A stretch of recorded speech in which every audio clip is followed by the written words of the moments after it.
ಉಪವಾಸ ದೇವರಿಗೆ ಬಹಳ ಇಷ್ಟವಾದದ್ದು. 5 ಅಂಶಗಳಲ್ಲಿ ಮೊದಲನೇದಾಗಿ ನಾನು ಆತ್ಮಿಕ ಉಪವಾಸನ ಹೇಳ್ತೀನಿ. ನಾವು ಯಾವ ರೀತಿಯಲ್ಲಿ ಆತ್ಮಿಕ ಉಪವಾಸಗಳನ್ನು ಮಾಡಬಹುದು? ಯಾರಾದರೂ ಅಳ್ತಿದ್ರೆ ಅವರನ್ನು ಸಂತೈಸುವುದು, ಆಧರಿಸುವುದು ಒಂದು ಆತ್ಮಿಕ ಉಪವಾಸ. ಯಾರಾದರೂ ನಾನು ತೀರ ದಡ್ಡ, ನನಗೇನೂ ಬರ್ತಾ ಇಲ್ಲ, ನಾನು ಸ್ಕೂಲ್ ಮಾಡುವಾಗ ದೇವರಲ್ಲಿ ಅದೇ ಪ್ರಾರ್ಥನೆ ಇಟ್ಕೊಂಡದ್ದು. ಎಷ್ಟೋ ದಡ್ಡರಿಗೆ ನಮ್ಮ ಕೈಯಲ್ಲಿ ಆಗಲ್ಲ, ಓದೇ ನಮಗೆ ಹಿಡೀತಿಲ್ಲ, ಆ ಕೃಪೆನೇ ನಮಗಿಲ್ಲ, ಆ ಗಿಫ್ಟೇ ದೇವರಿಂದ ನಾವು ಪಡ್ಕೊಂಡು ಬಂದಿಲ್ಲ, ನಾವು ವೇಸ್ಟ್ ಎಂಬುದಾಗಿ ಎಣಿಸುವವರಿಗೆ ಈ ಒಂದು ಸ್ಕೂಲ್ ಮಾದರಿ ಆಗಲಿ ಎಂಬುದಾಗಿ ಆಸೆ ಪಟ್ಟಿದ್ದೆ. ನಮ್ಮಲ್ಲಿ ಹೆಚ್ಚಿನವರು ಡಲ್ ಸ್ಟೂಡೆಂಟೇ, ಅಲ್ಪ ಸ್ವಲ್ಪ ಜನ. ಆದರೆ ಅದರಲ್ಲಿ ಯಾರು ಭಯಭಕ್ತಿ ಉಳ್ಳವರಾಗಿ ದೇವರ ವಾಕ್ಯದಂತೆ ನಡೆದು ದೇವರಿಗೆ ವಿಧೇಯರಾಗಿ ನಾವು ಓದಬೇಕು ಎಂಬುದಾಗಿ ಆಸೆ ಪಟ್ಟುಕೊಂಡು ಟೀಚರ್ಸ್ ಹತ್ರ ಅಥವಾ ಬ್ರಿಲಿಯಂಟ್ ಮಕ್ಕಳ ಹತ್ರ ಕೇಳಿ ತಮ್ಮನ್ನು ತಾವು ರೆಡಿ ಮಾಡಿಕೊಳ್ತಾರೆ, ಅವರಿಗೆ ದೇವರ ಮಹಾಕೃಪೆ ಒದಗಿದೆ. ಒಂದು ಸಲ ಒಬ್ಬ ತೀರ ಒಂದು ಸೆಂಟೆನ್ಸು ಮಾಡಲಿಕ್ಕೆ ಆಗದ ಹುಡುಗ ದೇವರಿಗೆ ಮೊರೆ ಇಡ್ತಿದ್ದ. 40 ದಿವಸ ಉಪವಾಸದಲ್ಲಿ ಪಾಲು ತೆಗೆದುಕೊಂಡ. ಅದ್ಭುತವಾದಂಥ ಕೃಪೆಯನ್ನು ಪಡ್ಕೊಂಡು ಭಯಭಕ್ತಿಯಿಂದಲೇ ಜ್ಞಾನೋದಯ ಮಾಡಿಕೊಂಡು ಜೀವಿತವನ್ನು ಸಾಗಿ ಇವತ್ತು ತನ್ನ ಕಾಲ ಮೇಲೆ ನಿಂತಿದ್ದಾನೆ. ಅನೇಕ ಮಕ್ಕಳಿಗೆ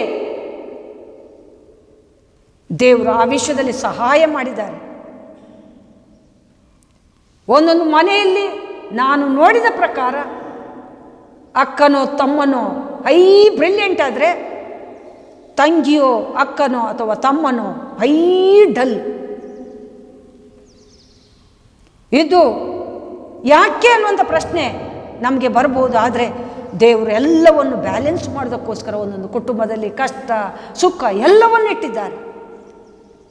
ಸುಖದಲ್ಲಿರೋವನು ಮೇರಿಬಾರ್ದು, ಕಷ್ಟದಲ್ಲಿರೋವನು ತೀರ ಕುಗ್ಗಿ ಹೋಗಬಾರ್ದು. ಆ ರೀತಿಯಲ್ಲಿ ದೇವರು ತನ್ನ ಪ್ಲ್ಯಾನನ್ನು ಮಾಡಿದ್ದಾರೆ. ಆ ಕಷ್ಟದಲ್ಲಿರುವವನು ಅಥವಾ ನಾನು ಯಾವುದಕ್ಕೂ ಬಾರದವನೆಂಬುದಾಗಿ ಎಣಿಸಿದಂಥ ಆತ್ಮಗಳು, ಪ್ರಾಣಗಳು ಇವತ್ತು ದೇವರನ್ನೇ ಆತುಕೊಂಡು ಜೀವಿಸುತ್ತಾ ದೇವರ ಕೃಪೆಗೆ ಪಾತ್ರರಾಗಿದ್ದಾರೆ. ಹೆಚ್ಚಿನ ಸ್ಟೂಡೆಂಟ್ಸ್ ಇವತ್ತು ತಮ್ಮ ಕಾಲ ಮೇಲೆ ನಿಂತುಕೊಂಡು ಒಳ್ಳೊಳ್ಳೆ ಉದ್ಯೋಗದಲ್ಲಿದ್ದಾರೆ. ಅಪ್ಪಮ್ಮನಿಗೆ ತಂದು ಕೊಡುತ್ತಾ ಪ್ರೀತಿ ತೋರಿಸುತ್ತಾ ಅಪ್ಪಮ್ಮನ ಹತ್ರ ಬೇಸನ್ನಿಸಿಕೊಂಡು ದೇವರೇ ನಮಗೆ ಕೊಟ್ಟ ಮಕ್ಕಳ ವಿಷಯದಲ್ಲಿ ಸಾರ್ಥಕರಾದೆವು ಅನ್ನುವಂಥ ರೀತಿಯಲ್ಲಿ ಸಂತೋಷ ಪಡ್ತಿದ್ದಾರೆ. ಹಾಗಿದ್ದರೆ ನಾವು ನಮ್ಮ ವಿದ್ಯೆಯನ್ನು ದಾನ ಮಾಡೋದ್ರ ಮೂಲಕ ಆತ್ಮಿಕ ಉಪವಾಸದಲ್ಲಿ ದೇವರನ್ನು ಮೆಚ್ಚಿಸ್ಬೋದು. ಅನೇಕರು ಇವತ್ತು ನೊಗ ಎನ್ನುವಂಥ ಭಾರದಲ್ಲಿ, ದುಃಖದಲ್ಲಿ, ಯಾರಲ್ಲಿ ಹೇಳಿಕೊಳ್ಳಲಾಗದಂಥ ಪರಿಸ್ಥಿತಿಯಲ್ಲಿದ್ದಾರೆ. ಅಂಥವರನ್ನು ಸಮಾಧಾನ ಮಾಡೋದ್ರ ಮೂಲಕ ನಾವು ದೇವರ ಮಕ್ಕಳನ್ನಿಸಿಕೊಂಡು ಆತ್ಮಿಕ ಉಪವಾಸವನ್ನು ಮಾಡಬಹುದು. ದುಃಖದಲ್ಲಿರೋರನ್ನು ಅಥವಾ ನೊಗದಲ್ಲಿ ಭಾರ ಹೊತ್ತುಕೊಂಡಿರೋರನ್ನು ಅಥವಾ ನೊಗ ಎನ್ನುವಂಥ ಕಣ್ಣಿಗಳನ್ನು ಬಿಡಿಸಿ ಅಥವಾ ನೊಗಗಳನ್ನು ಮುರಿಸುವವರು ನಿಜವಾಗ್ಲೂ ದೇವ ಮಕ್ಕಳು ಅಥವಾ ಆತ್ಮಿಕ ಉಪವಾಸವನ್ನು ಮಾಡುವವರು. ಹಾಗೆ ಇನ್ನು ಎಷ್ಟೋ ಜನರು ದೇವರು ಎಲ್ಲಿ ಎಲ್ಲಿ ಎಲ್ಲಿ ಎಂಬುದಾಗಿ ಓಡೋಡುತ್ತಾ ಇದ್ದಾರೆ. ಅನೇಕ ರೀತಿಯಲ್ಲಿ ಖರ್ಚು ಮಾಡ್ತಿದ್ದಾರೆ. ಅನೇಕ ಕಾಣಿಕೆಗಳನ್ನು ಕೊಟ್ಟು ಹಾಳು ಮಾಡುತ್ತಾ ದೇವರೇ ಇಲ್ಲ ಎಂಬುದಾಗಿ ವ್ಯಸನದಲ್ಲಿ ಕಟ್ಟ ಕಡೆಗೆ ಆತ್ಮಹತ್ಯೆ ಮಾಡಲಿಕ್ಕೆ ಸಾಕ್ತಾ ಇದ್ದಾರೆ. ಅಂಥವರಿಗೆ ದೇವರು ಯಾರು? ನಮ್ಮನ್ನುಂಟು ಮಾಡಿದಂಥ ಸೃಷ್ಟಿಕರ್ತನ ಬಗ್ಗೆ ನಾವು ತಿಳಿಯಪಡಿಸಿ ಅವರೇ ಯೆಹೋವ, ಅವರೇ ಪರಮಾತ್ಮ, ಅವರೇ ಭಗವಂತ, ಅವರೇ ಭೂಮಿ ಆಕಾಶಗಳು ಉಂಟು ಮಾಡಿದಂಥ ದೇವರು ಎಂಬುದಾಗಿ ಅವರ ಬಗ್ಗೆ ಪರಿಚಯ ಮಾಡಿಸಿ ದೇವರು ಪ್ರೀತಿ ಸ್ವರೂಪಿ, ನೀತಿ ಸ್ವರೂಪಿ, ಪ್ರತಿ ಒಬ್ಬೊಬ್ಬರನ್ನು ಕಾಳಜಿ ತೆಗೆದುಕೊಳ್ಳುವಂಥ ದೇವರು. ನಾವು ಕುಗ್ಗಿ ಹೋಗೋದು ಬೇಡ, ಬೇಸರಗೊಳ್ಳೋದು ಬೇಡ, ಸಾಯ್ತೇವೆ ಎಂಬುವಂಥ ತೀರ್ಮಾನ ಬೇಡ.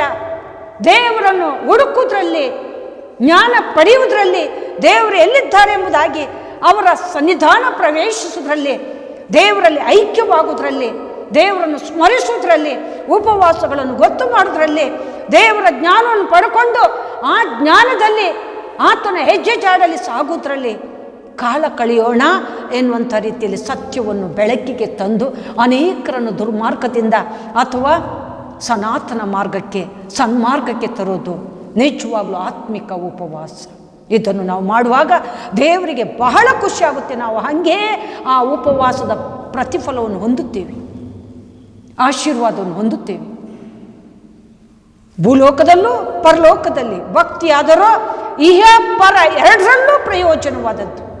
ಹಾಗಿದ್ರೆ ಭೂಲೋಕದಲ್ಲೂ ಪರಲೋಕದಲ್ಲೂ ನಾವು ನಮ್ಮ ಭಕ್ತಿಯಿಂದ ಪ್ರಯೋಜನವನ್ನು ಪಡ್ಕೊಂಡು, ಈ ಲೋಕದಲ್ಲಿ ಶ್ರೀಮಂತಿಗೆ ದುಡ್ಡಿನಲ್ಲಿ ಆದರೆ ಅಲ್ಲಿ ನಮ್ಮ ತ್ಯಾಗದಲ್ಲಿ, ನಮ್ಮ ಸೇವೆಯಲ್ಲಿ ಶ್ರೀಮಂತಿಗೆ, ಆ ಅಮೂಲ್ಯ ಶ್ರೀಮಂತಿಕೆಗೆ ಪರಲೋಕದಲ್ಲಿ ನಾವು ಸೇರಬಹುದು. ಅದು ಪರಲೋಕದ ಆತ್ಮಿಕ ಉಪವಾಸಗಳೇ ಪರಲೋಕದ ಗಂಟು.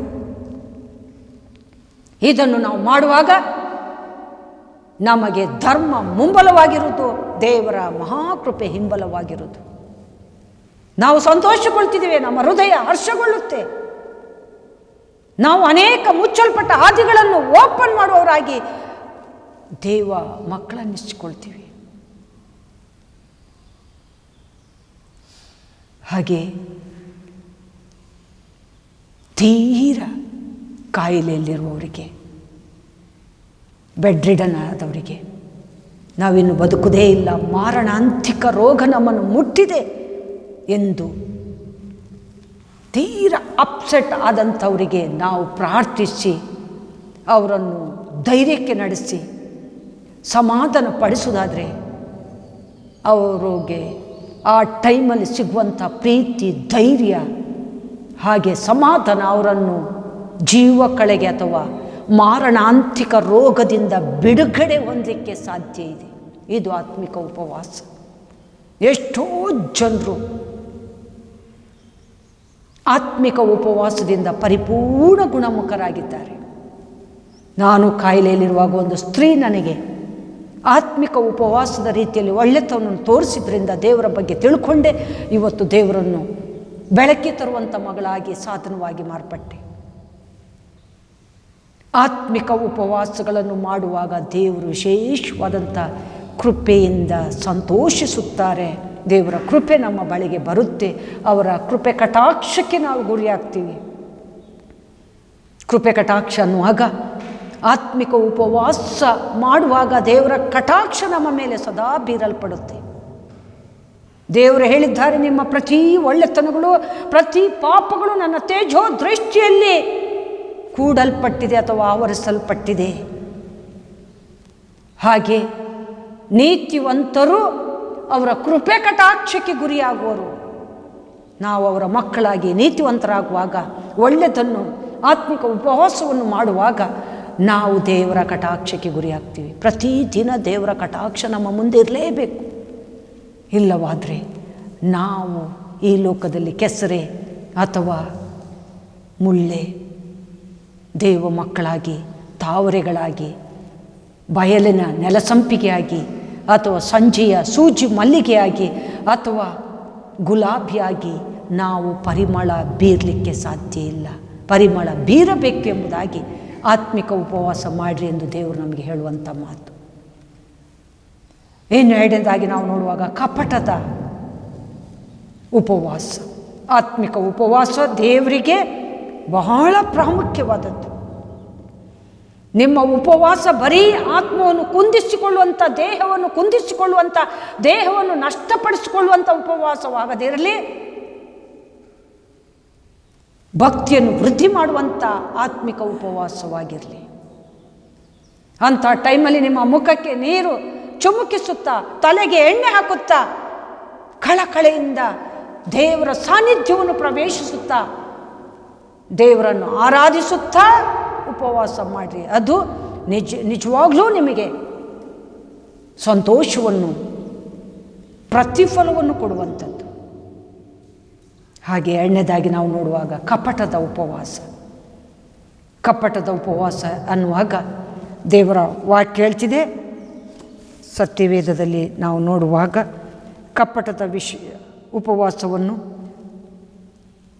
ಅವರಂತೂ ದಿನ ದಿನವೂ ನನ್ನ ದರ್ಶನಕ್ಕೋಸ್ಕರ ಬಂದು ನನ್ನ ಮಾರ್ಗವನ್ನು ತಿಳಿದುಕೊಳ್ಳುವುದರಲ್ಲಿ ಹೆಚ್ಚಳ ಪಡುತ್ತಾರೆ. ತನ್ನ ದೇವರ ನಿಯಮಗಳನ್ನು ಬಿಡದೆ ಧರ್ಮವನ್ನು ಆಚರಿಸುವ ಜನಾಂಗವೋ ಎಂಬಂತೆ ಧೈರ್ಯವಾಗಿ ನನ್ನಿಂದ ನ್ಯಾಯವಿಧಿಗಳನ್ನು ಕೇಳಿಕೊಂಡು ದೇವ ದರ್ಶನದಲ್ಲಿ ಆನಂದಿಸುತ್ತಾರೆ. ನಾವು ಉಪವಾಸ ಮಾಡಿದ್ದೇವೆ, ನೀನು ಏಕೆ ಕಟಾಕ್ಷಿಸುತ್ತಿಲ್ಲ? ನಮ್ಮ ಆತ್ಮವನ್ನು ಕುಂದಿಸಿಕೊಂಡಿದ್ದೇವೆ, ನೀನು ಗಮನಿಸದಿರುವುದೇಕೆ ಅಂದುಕೊಳ್ಳುತ್ತಾರೆ. ಇಗೋ, ನಿಮ್ಮ ಉಪವಾಸದ ದಿನದಲ್ಲಿಯೂ ನಿಮ್ಮ ನಿತ್ಯದ ಕೆಲಸವನ್ನು ಮಾಡಿ ನಿಮ್ಮ ಆಳುಗಳನ್ನು ಅದಕ್ಕೆ ಎಳೆಯುತ್ತೀರಿ. ನಿಮ್ಮ ಉಪವಾಸದ ಫಲವೇನೆಂದರೆ ವ್ಯಾಜ್ಯ, ಕಲಹ, ಕೇಡಿನ ಗುದ್ದು ಇವುಗಳೇ. ನೀವು ಈಗ ಮಾಡುವ ಉಪವಾಸವು ನಿಮ್ಮ ಪ್ರಾರ್ಥನೆಯನ್ನು ಉನ್ನತ ಲೋಕಕ್ಕೆ ಮುಟ್ಟಿಸತಕ್ಕದ್ದಲ್ಲ. ಮನುಷ್ಯನು ತನ್ನ ಆತ್ಮವನ್ನು ಕುಂದಿಸಿಕೊಳ್ಳುವುದಕ್ಕೋಸ್ಕರ ನಾನು ನೇಮಿಸಿದ ಉಪವಾಸ ದಿನ ಇಂಥದ್ದೋ ಎಂಬುದಾಗಿ ದೇವರು ಕೇಳುವವರಾಗಿದ್ದಾರೆ. ಉಪವಾಸದಲ್ಲಿರುವಾಗ ನಾನು ಉಪವಾಸಿ ಎಂಬುದಾಗಿ ಹೇಳಿಕೊಳ್ಳಿಕ್ಕಿಲ್ಲ. ನಾನು ದೇವರ ದರ್ಶನ ಹೊಂದಿದೆ ಎಂಬುದಾಗಿ ಹೆಮ್ಮೆ ಪಡಲಿಕ್ಕಿಲ್ಲ. ಸ್ವಾಮಿ, ನಿನ್ನ ಮುಂದೆ ನಾನು ಏನೂ ಅಲ್ಲ. ಹಾಗೆ ಉಪವಾಸದಲ್ಲಿ ಎಲ್ಲ ಕೆಲಸ ಕಾರ್ಯಗಳನ್ನು ಮಾಡಿ ಮುಗಿಸಿ ನಮ್ಮ ಆಳುಗಳನ್ನು ಅದಕ್ಕೆ ಎಳೆಯುವಂಥ ಉಪವಾಸಗಳಲ್ಲ. ಹಂಗಂತ ನಮ್ಮ ಹೊಟ್ಟೆಪಾಡಿಗೋಸ್ಕರ ಅಥವಾ ದಿನನಿತ್ಯದ ಕೆಲಸವನ್ನು ಉಪವಾಸ ನಾನು 40 ದಿವಸ ರಜೆ ಹಾಕ್ತೇನೆ ಎಂಬುದಾಗಿ ಹೇಳಿ ದಿನನಿತ್ಯದ ಕೆಲಸದಲ್ಲಿ ಆ ಒಂದು ವಿಷಯಗಳಿಗೆ ತೊಂದರೆ ಕೊಟ್ಟು ಬದುಕುವಂಥದ್ದೂ ಅಲ್ಲ. ಎಲ್ಲವನ್ನು ದೇವರು ನಮಗೆ ಜ್ಞಾನ ಕೊಟ್ಟಿದ್ದಾರೆ. ಅದು ಬೇಕು, ಇದು ಬೇಕು. ಉಪವಾಸ ಮಾಡ್ತೇನೆ ಅಂತ ಹೇಳಿ ಹೊಟ್ಟೆಗಿಲ್ಲದೆ ಇರಲಿಕ್ಕಾಗಲ್ಲ. ಹೊಟ್ಟೆಗೂ ಬೇಕು. ಹಾಗೆ ಜೀವವನ್ನು ಕುಂದಿಸಿಕೊಳ್ಳುವಂಥ ಉಪವಾಸನೂ ಮಾಡಿ ನಮ್ಮ ಆರೋಗ್ಯವನ್ನು ಕಾಪಾಡಿಕೊಳ್ಳಬೇಕು. ಎಷ್ಟೋ ವೈದ್ಯರು ಅಥವಾ ಎಷ್ಟೋ ದೇವ ಸೇವಕರು, ಭಕ್ತರು ಉಪವಾಸ ಬಹಳ ಒಳ್ಳೆಯದು, ಆರೋಗ್ಯಕರವಾಗಿರುವಂಥದ್ದು ಎಂಬುದಾಗಿ ಹೇಳಿದ್ದಾರೆ.